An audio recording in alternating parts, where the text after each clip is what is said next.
নমস্কাৰ বন্ধুসকল, মই দীপাংকৰ আৰু আপোনালোকে চাই আছে ডিজি এডিটছ। চ' গাইজ, আজি আমি কথা পাতিম এনেকুৱা ধৰণৰ ফটো কেনেকৈ এডিট কৰিব পাৰিব।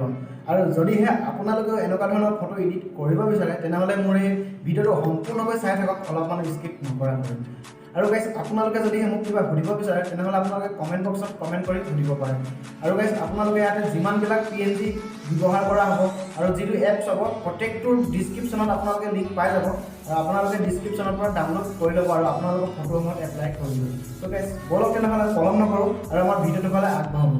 আৰু গাইজ, ভিডিঅ'টোৰ ফালে আগবঢ়াৰ আগতে আপোনালোকক এটা সৰু অনুৰোধ, যদিহে আপোনালোকে এই চেনেলটোলৈ নতুনকৈ আহিছে তেনেহ'লে ছাবস্ক্ৰাইব কৰি ল'ব আৰু কাষতে থকা ঘণ্টাটো অল নটিফিকেশ্যন কৰি প্ৰেছ কৰি দিব, যাতে মই দিয়া ভিডিঅ'সমূহৰ নটিফিকেশ্যন পৰা আপুনি পাই থাকে। চ' গাইজ, বলক তেনেহ'লে দেৰি নকৰাকৈ ভিডিঅ'টোৰ ফালে আগবাঢ়োঁ আমাৰ ৰেগুলাৰ ভিডিঅ'টোৰ।